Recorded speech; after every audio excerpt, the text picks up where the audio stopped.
Il est 13 h, bonjour à tous et merci de votre attention. Voici les titres à la une de l'actualité ce jeudi. Conseil des ministres hier mercredi au palais présidentiel en présence du chef de l'État, Alassane Ouattara. Le taux de croissance économique de la Côte d'Ivoire est estimé à 6,5% en 2021 contre 2% en 2020. Annonce faite par le ministre de la Communication, des médias et de la francophonie, porte-parole du gouvernement Amadou Coulibaly au terme du Conseil des ministres. Retour dans cette édition sur les points abordés au cours de ce Conseil. Échange hier par visioconférence entre le Premier ministre ivoirien Patrick Achier et le président du groupe de la Banque mondiale David Malpass. À retenir, le groupe de la Banque mondiale soutient la Côte d'Ivoire dans la réalisation de la vision 2030 du président de la République, Alassane Ouattara. Le ministère libyen des Affaires étrangères organise ce jeudi 21 octobre 2021 une conférence ministérielle internationale pour la stabilité en Libye. Plusieurs délégations sont attendues dans la capitale libyenne. Priorité affichée de ce rendez-vous, la tenue des élections prévues normalement pour se tenir en décembre. Voilà pour l'essentiel. Oui, bonjour à tous et merci de nous suivre. Le budget de la Côte d'Ivoire pour 2022 s'établit à 9 901,1 milliards de francs CFA, soit une hausse de 17,9% par rapport au budget de 2021, a révélé le porte-parole du gouvernement, le ministre Amadou Coulibaly, au terme du Conseil des ministres tenu hier mercredi au palais présidentiel, en présence du chef de l'État, Alassane Ouattara. Et selon le porte-parole du gouvernement, cet équilibre devrait évoluer pour atteindre 10 505,8 milliards de francs CFA en 2023. Le point, les précisions de Jérôme Kofi Aboula. Il se tient toujours avec cette particularité qu'il a de réunir le président de la République et les membres du gouvernement. Autre particularité, le Conseil des ministres reste l'un des cadres importants pour le président Alassane Ouattara quant à la prise de décrets et autres mesures nécessaires à la vie et la marche de la nation. Avec cette réunion ce mercredi au palais présidentiel, on ne peut encore s'attendre qu'à des nouvelles aussi bien cruciales que rassurantes.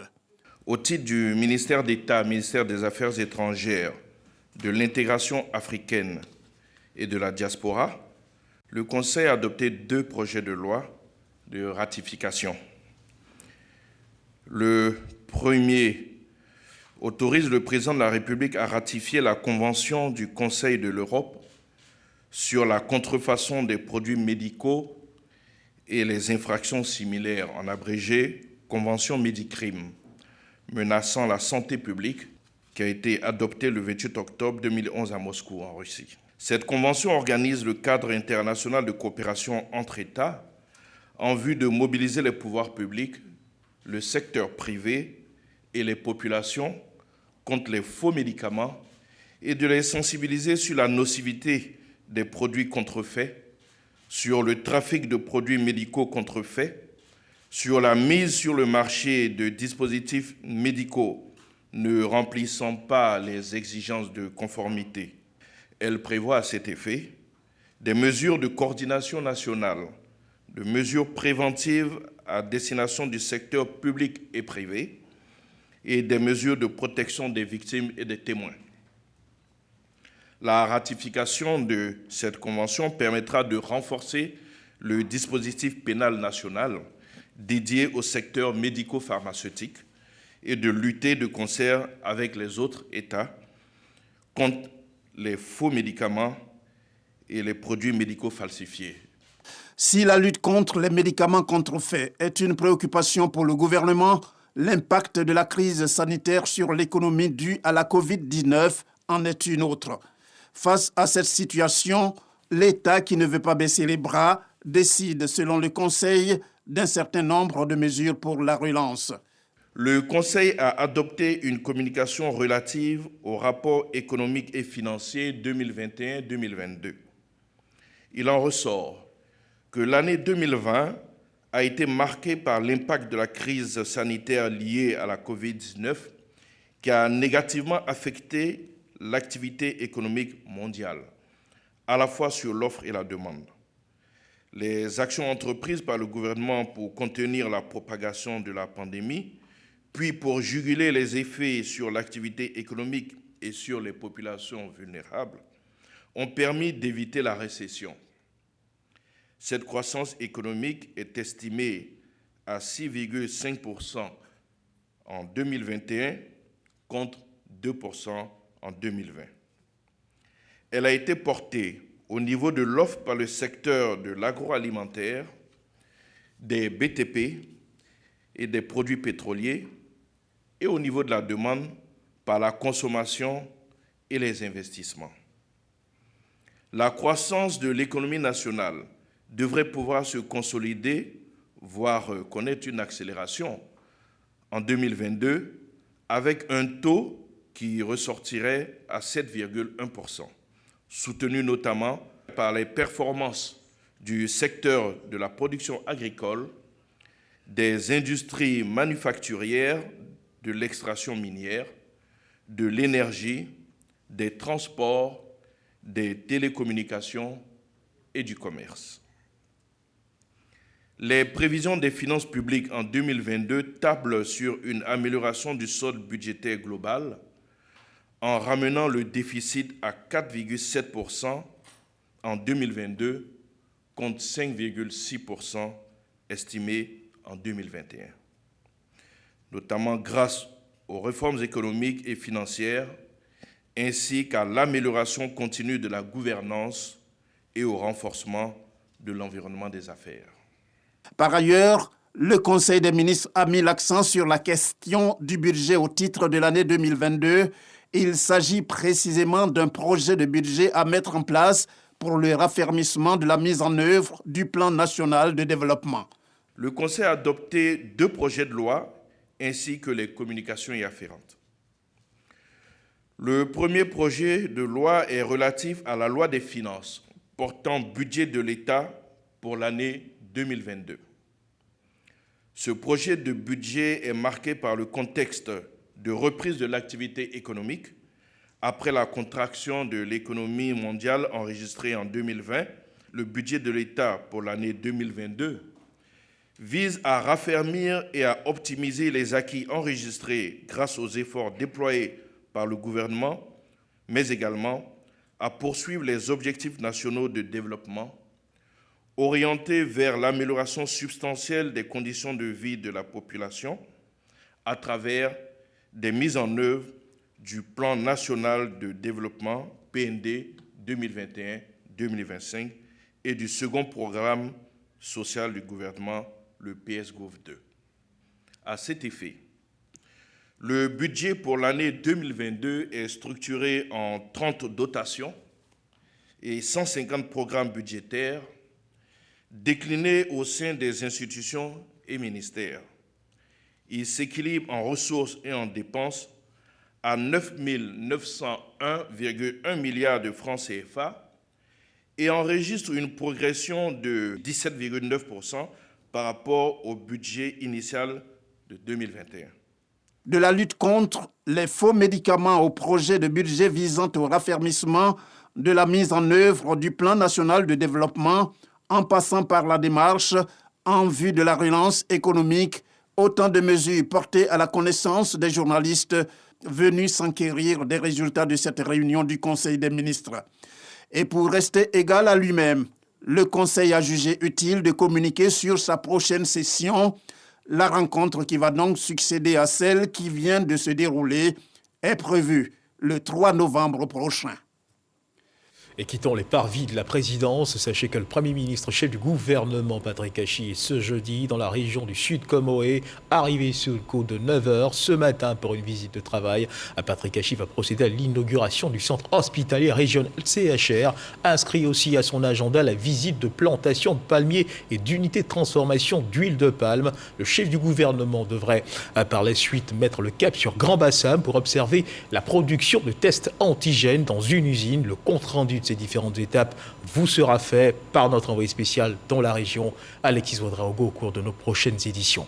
Et retenons qu'au terme d'un échange par visioconférence entre le président du groupe de la Banque mondiale, David Malpass, le Premier ministre ivoirien, Patrick Hachi, le groupe de la Banque mondiale soutient la Côte d'Ivoire dans la réalisation de la vision 2030 du président de la République, Alassane Ouattara. C'est l'assurance donc donnée par la directrice des opérations de cette institution financière en Côte d'Ivoire, Coralie Gevers. Notons également que les échanges entre le président de la Banque mondiale et le Premier ministre ont essentiellement porté sur le plan national de développement PND 2021-2025. Je vous invite à suivre à présent la directrice des opérations de cette institution financière en Côte d'Ivoire, Coralie Gevers. Elle est au micro d'Alexis Ouedraogo. Nous avons la chance d'avoir eu une réunion, une rencontre maintenant entre Monsieur le Premier ministre Patrick Hachi et le président de la Banque mondiale, David Malpass, qui s'est focalisé en effet sur ce plan national de développement et cette vision 2030 qui a été développée et qui est très ambitieuse. Parler des grands défis qui existent en Côte d'Ivoire, comment est-ce qu'on peut stimuler l'investissement du secteur privé pour stimuler la productivité en agriculture, comment est-ce qu'on peut aider à développer de vraies filières agricoles qui soient plus rémunératrices pour les petits producteurs en particulier. Comment est-ce qu'on peut soutenir la transformation de ces produits? Comment est-ce qu'on peut veiller à ce que la jeunesse ait les compétences nécessaires pour participer à ces filières et à la production? Et ensuite, comment s'assurer que le capital humain aussi est à la hauteur avec une meilleure éducation, de meilleurs services de santé et aussi une meilleure infrastructure à travers tout le pays. Et je pense que ça, c'était vraiment un des derniers points sur lesquels nous avons beaucoup discuté, c'était de savoir comment est-ce qu'on peut s'assurer que le développement soit partagé à travers tout le pays. On sait que le PND est un PND solidaire et la solidarité se marque aussi par une solidarité territoriale. Et puis direction le Ghana, la Loterie nationale du Ghana qui aspire à lancer sa fondation, s'inspire du modèle ivoirien, la fondation Lonassi. À la tête d'une forte délégation, le directeur général de la Loterie de Côte d'Ivoire, Dramane Coulibaly, était à Accra comme invité spécial de ce lancement. Comme vous pouvez le découvrir sur ces images, une visite à Accra qui a été l'occasion pour la délégation de la Lonassi de s'imprégner de l'univers du loto ghanéen, un jeu désormais inscrit aux habitudes des populations ghanéennes depuis 1958. Nous y reviendrons également dans nos prochaines éditions. Il faut continuer de faire attention, la Covid-19 est encore présente en Côte d'Ivoire, à suivre l'évolution de la maladie dans notre pays.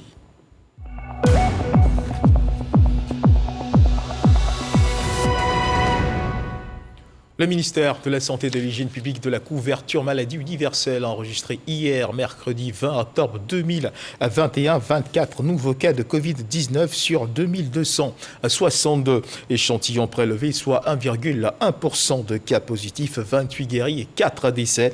À la date du 20 octobre 2021, la Côte d'Ivoire, notre pays, compte donc 61 113 cas confirmés, dont 59 602 personnes guéries, 689 décès, 822 cas actifs. Le nombre total d'échantillons est de 1 066 678. Pour ce qui concerne la vaccination, le 19 octobre, 30 661 doses de vaccins ont été administrées, soit un total de 2 952 071 doses du 1er mars au 19 octobre. Le ministre de la Santé, de l'Hygiène publique et de la couverture maladie universelle invite, rappelons-le, toutes les personnes de plus de 18 ans à se faire vacciner dans les centres de vaccination. La vaccination contre la Covid-19 qui, rappelons-le, est gratuite et volontaire. Le ministre de la Communication, des Médias et de la Francophonie, porte-parole du gouvernement, Amadou Coulibaly, a procédé à l'inauguration du centre de santé intégré de Dieresson-Kaha dans le département de Korogo. Ce centre est doté d'une maternité et d'une infirmerie. Coût de l'ouvrage, 33 millions de francs CFA. C'est un don des cadres du Poro. Ami Sissoko. Dieresson-Kaha, village de la sous-préfecture de Karakoro, à 12 km de Korogo, a désormais un centre de santé intégré. La remise officielle aux autorités sanitaires et populations est effectuée par le ministre de la Communication, des Médias et de la Francophonie, porte-parole du gouvernement, Amadou Coulibaly. Ce centre de santé intégré d'une valeur de 33 millions de francs CFA est le fruit de la collaboration entre la mutuelle de développement de Dieresson-Kaha, la mairie de Karakoro et le conseil régional du Poro pour améliorer la santé des populations. Je suis fier de votre mutuelle pour avoir engagé les travaux de construction de ce centre et je voudrais vous encourager à continuer sur cette lancée pour le développement véritable de Dieresson-Kaha. Je suis donc particulièrement heureux et fier d'avoir achevé la construction du centre de santé qui contribue à la vision du président de la République de mettre à la disposition des populations des infrastructures fonctionnelles équipées entièrement et disposant d'un personnel qualifié. Un bel exemple de développement que devraient suivre tous les fils de la région, selon le parrain de la cérémonie, le ministre de la Communication, des Médias et de la Francophonie. C'est le lieu en tout cas de saluer cette mutualisation des efforts de tous les cadres. Lorsque nous sommes ensemble, que nous sommes unis, tout reste possible. Et c'est appelé donc à davantage d'union, à davantage de cohésion, tout cela dans le sens donc, de l'amélioration des conditions de vie de nos populations. Saisissant l'occasion, les populations n'ont pas manqué de faire des doléances au ministre de la Communication, des médias et de la francophonie, Amadou Coulibaly. Il s'agit entre autres de l'acquisition d'une ambulance médicalisée, de la construction du logement du personnel médical, d'un château d'eau et d'un collège de proximité.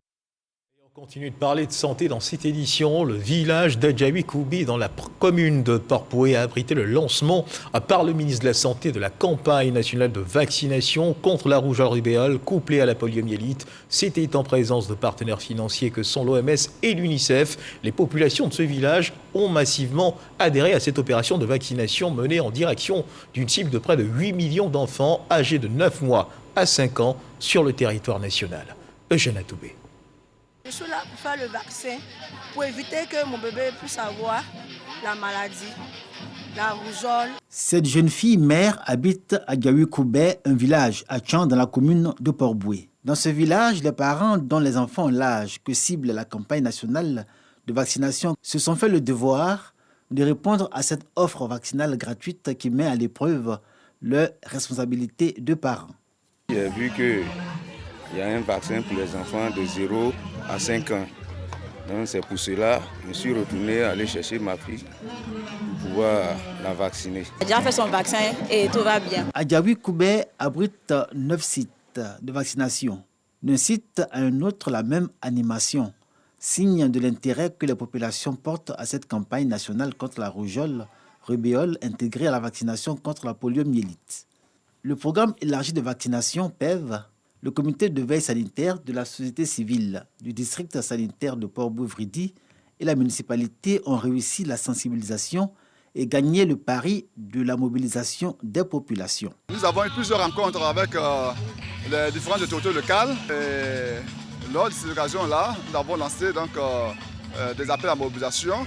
Et nous avons demandé que chaque leader soit un ambassadeur auprès de la communauté en vue d'une forte mobilisation pour que cette campagne soit une véritable réussite.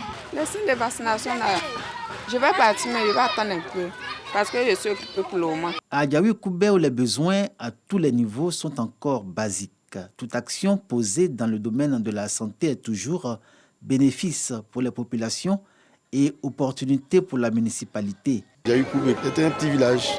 Et ce petit village est devenu une grosse contrée avec plus de 60 000 âmes. Aujourd'hui, le ministre nous fait l'honneur de venir lui-même faire le lancement d'une campagne de vaccination qui permettra très certainement de protéger ces nombreux enfants.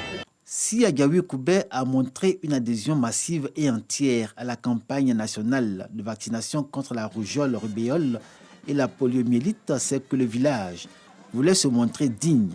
Avoir été choisi au plan national pour le lancement de la dite campagne, il lui fallait relever le défi de la mobilisation. Et Adjaoui a réussi son pari, comme l'a fait observer le ministre de la Santé, de l'Hygiène publique et de la couverture maladie universelle. Durant toute cette campagne qui s'achève le 21 octobre prochain, Adjaoui-Koubi promet de maintenir le cap. Mieux vaut prévenir que guérir. Nous avons regretté ici 2 cas de décès d'enfants. Nous communiquons à travers nos radios de proximité qu'on appelle Adjaoui-Koubi, Adjaoui-Ndjekwale, radio de paix du village. Et le message est relayé. J'ai senti l'adhésion et l'engagement des populations donc, à suivre ce message. Nous devons tous aller à la vaccination. Je pense que nous ne devons pas écouter ce qui se dit dans les réseaux sociaux, surtout qu'on a les moyens de vérifier donc, ces informations qui sont complètement fausses. Partout ailleurs dans le monde, les gens vaccinent leurs enfants et personne n'en meurt. Donc il faut que les Ivoiriens se résolvent à vacciner leurs enfants. C'est une belle opportunité que le gouvernement offre à nos parents parce que aujourd'hui sur le marché mondial, il y a des ruptures de vaccins, mais la Côte d'Ivoire se donne les moyens d'avoir les vaccins au niveau de la rubéole et la rougeole. Nous avons les vaccins, la poliomyélite également, mais même la Covid où aujourd'hui je pense qu'il y a une tension au niveau international. La Côte d'Ivoire fait partie des pays phares de la sous-région à avoir les vaccins. Nous avons plus de 5 millions de vaccins et avec un stock qui est important. Donc tous ceux qui veulent se vacciner, c'est le moment. Sur les sites de vaccination d'Agayoukoubé, les enfants, mais aussi des personnes adultes, contexte sanitaire oblige et au nom d'un enjeu commun. L'occasion leur est donnée de recevoir leur dose de vaccin contre la Covid-19. Pour ce qui est du vaccin contre la rougeole, la rubéole et la poliomyélite, seuls les enfants dont l'âge est compris entre 9 mois et 5 ans sont concernés. Sur le territoire national, ils sont environ 8 millions à vacciner pour un taux d'atteinte de plus de 95%. Et loin de l'univers des seringues et des autres vaccins administrés, la fondation politique allemande Friedrich Ebert Stiftung a célébré ses 30 ans d'existence en Côte d'Ivoire. Cette cérémonie s'est tenue dans la commune de Cocody, occasion pour l'organisation de commémorer les valeurs de la démocratie sociale. Orphée Conan, Franck Codio. La fondation Friedrich Ebert a ouvert son bureau en Côte d'Ivoire en 1991 suite à la signature de l'accord de siège entre la République de Côte d'Ivoire et la République fédérale d'Allemagne. Le 14 octobre est donc l'occasion de célébrer le 30e anniversaire de la présence de la fondation sur le sol ivoirien. Cette organisation à but non lucratif qui s'appuie sur les valeurs fondamentales de la social-démocratie. Friedrich Ebert disait « La démocratie a besoin des démocrates. Elle a besoin de la confiance des démocrates. La confiance de la population envers son gouvernement, mais aussi la confiance au gouvernement dans son peuple. » Depuis son avènement en Côte d'Ivoire, la Fondation œuvre pour la promotion et le renforcement de la démocratie et de la bonne gouvernance auprès des différentes administrations. Cette soirée anniversaire a de nouveau démontré au peuple de Côte d'Ivoire que la réconciliation est une réalité. Poignée de main entre l'ex-première dame Simone Gbagbo et le ministre des Ressources animales et halieutiques Sidiki Boko Touré en guise d'illustration. La mission de la FES, qui est la formation des populations aux valeurs démocratiques, est d'autant plus importante de nos jours quand on voit la montée des voix antidémocratiques et antilibérales sur la scène de la politique internationale. La Côte d'Ivoire est reconnaissante de votre présence pour accompagner cette vision de paix, d'égalité et de justice sociale et de consolidation de la cohésion sociale. Fondée en 1925, la Friedrich Ebert Stiftung est la plus ancienne fondation politique en Allemagne. Elle doit son existence et sa mission à l'héritage politique de Friedrich Ebert, le premier président allemand élu démocratiquement.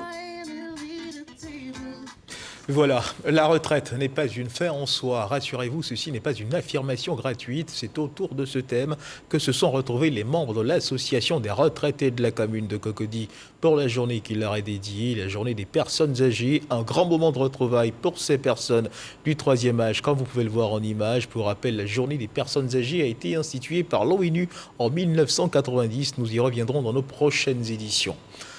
Direction Papara, le ministre Bruno Nabagné-Koné a posé la première pierre du foyer polyvalent de Papara, un vœu cher aux jeunes de cette localité située dans le département de Tingrela, région de la Bagoué, un centre polyvalent attendu par l'ensemble des populations de cette localité. C'est ce que nous rappelle Eugène Atoubé. Par cette pose de première pierre, le ministre Bruno Nabagné-Koné lance la construction du foyer polyvalent des jeunes de Papara, une sous-préfecture à 45 km de Tingrela, chef-lieu de département. Un édifice d'une valeur de 20 millions de francs CFA, dont de Soumaïla Diarasouba, fils de la localité. Objectif, offrir un cadre de rencontre, de concertation, d'union et de mise en œuvre de projets de développement pour la jeunesse. Monsieur le Président de la République a sous la main de grands chantiers, nous devons lui apporter notre aide, aussi minime qu'elle soit. À un certain niveau, il faut que chacun de nous fasse don de soi pour que le projet du président et son gouvernement d'une Côte d'Ivoire solidaire se réalise à une grande échelle. Un acte de générosité salué par le parrain, le ministre Bruno Koné. Séance tenante, il a apporté une contribution de 20 tonnes de ciment au démarrage des travaux et a rassuré cette jeunesse de son entière disponibilité à les accompagner sur le chemin de leur autonomisation. Quand c'est le gouvernement qui réalise, évidemment, nous en sommes fiers. Mais quand c'est des particuliers qui apportent une pierre à la construction qui est faite par le gouvernement, nous en sommes encore plus fiers. Je suis ici pour saluer cette action qui est menée par un mécène qui a déjà fait beaucoup dans cette région et qui aujourd'hui démontre qu'on peut être jeune, avoir la tête sur les épaules et travailler au développement du reste de la jeunesse. La fin des travaux est prévue dans 4 mois. Ce foyer sera équipé de matériel informatique. Bruno Koné a mis à profit cette occasion pour exhorter les populations à la solidarité et au vivre ensemble. Un reportage de Sikwasi, commenté par Didier Nguessan, vous l'avez reconnu par la voix. Parlons à présent de la 17e édition du prix Charles Peumont de l'excellence à Gofabo, village de la commune de Tiekouakrou, qui a été célébré. L'initiative est à l'actif de Charles Peumont, cadre de la région. Des écoliers, des élèves, des enseignants, des personnels administratifs ont été récompensés pour le travail abattu. Objectif de ce prix, susciter le goût de l'effort aux apprenants. Le festival panafricain du cinéma de la télévision de Ouagadougou, le FESPACO, se tient depuis le 16 octobre. La RTI participe à ce grand rendez-vous du 7e art africain. 3 séries télévisées sont retenues dans la compétition officielle. Le partenariat entre la RTI et les producteurs locaux se porte bien. Ces productions sont projetées dans les différentes salles en attendant le choix des meilleurs films par les différents jurys. Serge Coléa est notre envoyé spécial à Ouagadougou. S'il vous plaît.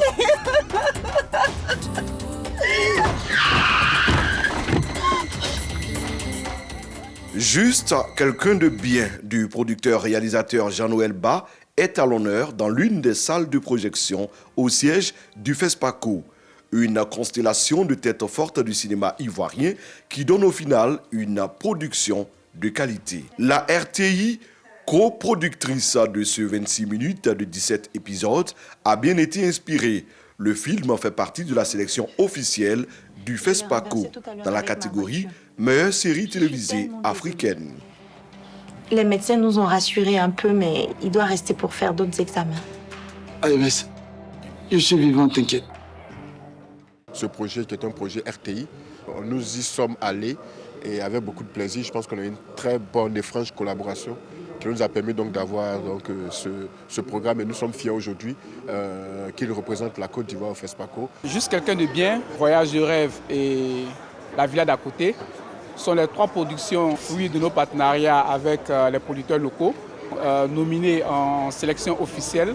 Nous avons beaucoup d'espoir pour que l'une de ces 3 séries-là soit sélectionnée comme la meilleure série africaine. Les acteurs du 7e art en Côte d'Ivoire misent sur le soutien de la RTI pour s'affirmer au-delà du Festival panafricain du cinéma et de la télévision de Ouagadougou. Le premier réflexe qu'on a, c'est d'aller vers la chaîne de son pays pour dire j'ai un projet, j'ai envie de faire quelque chose. Je pense que la RTI devait toujours être le premier choix et que les autres chaînes doivent venir en deuxième choix. En plus du fonds SIC qui existe déjà au niveau du ministère de la Culture, ce serait bien qu'on dote la RTI de beaucoup plus de fonds afin que la RTI puisse vraiment participer au développement de cet écosystème. RTI Distribution entend poursuivre ses efforts pour accompagner efficacement les producteurs locaux.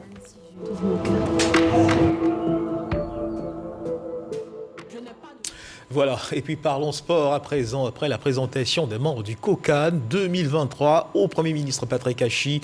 Le président du COCAN poursuit ses échanges avec les différentes structures impliquées dans l'organisation de la CAN 2023. François-Albert Amicha a rencontré les 2 associations de journalistes sportifs au siège de l'institution à Marcory. Il entend faire d'eux des partenaires dans l'accomplissement de sa mission. Jean-Sylvain Esso. Après les patrons de presse qu'il a rencontrés en septembre dernier, le président du COCAN 2023, entouré des membres de la commission média, a reçu en audience les 2 associations des journalistes sportifs, l'Union nationale de la presse sportive de Côte d'Ivoire, présidée par Anne-Marie Nguessan, et l'Association des journalistes sportifs de Côte d'Ivoire, dirigée par Alphonse Camara. 2 entités qui ont d'abord remercié le ministre Amicha pour sa nomination à la tête du COCAN 2023, avant de lui présenter la doléance d'intégrer la commission média du COCAN 2023. Que les membres de nos associations puissent accompagner le COCAN au sein de la commission média. Car nous pensons, Monsieur le Président, que c'est ensemble que nous allons relever le défi de l'organisation de la CAN 2023. François-Albert Amicha a remercié ses hôtes et les a rassurés que la mission qui lui a été confiée par le chef de l'État, il la réussira avec l'implication des hommes de médias. Nous comptons sur vous pour qu'il y ait un véritable consensus autour de l'organisation de ce grand événement nous comptons sur vous, afin que les Ivoiriens soient informés en temps réel et des faits réels de cette organisation. Nous allons vous demander à chacune des associations, à chacune des fêtières, de nous désigner 2 membres par fêtière que nous allons inclure dans la commission média. C'est dans une bonne ambiance que le patron du COCAN 2023 a dit au revoir à ses hôtes du jour. Dans l'actualité internationale en Libye, le ministère libyen des Affaires étrangères organise ce jeudi 21 octobre une conférence ministérielle internationale pour la stabilité en Libye. Plusieurs délégations sont attendues dans la capitale libyenne. Priorité affichée de ce rendez-vous, la tenue des élections prévues normalement en décembre est considérée par les partenaires de la Libye comme cruciale pour consolider la transition. C'est sur cette information que se referment les pages de cette édition. Merci de nous avoir suivis. Agréable début d'après-midi. Dieu garde la Côte d'Ivoire.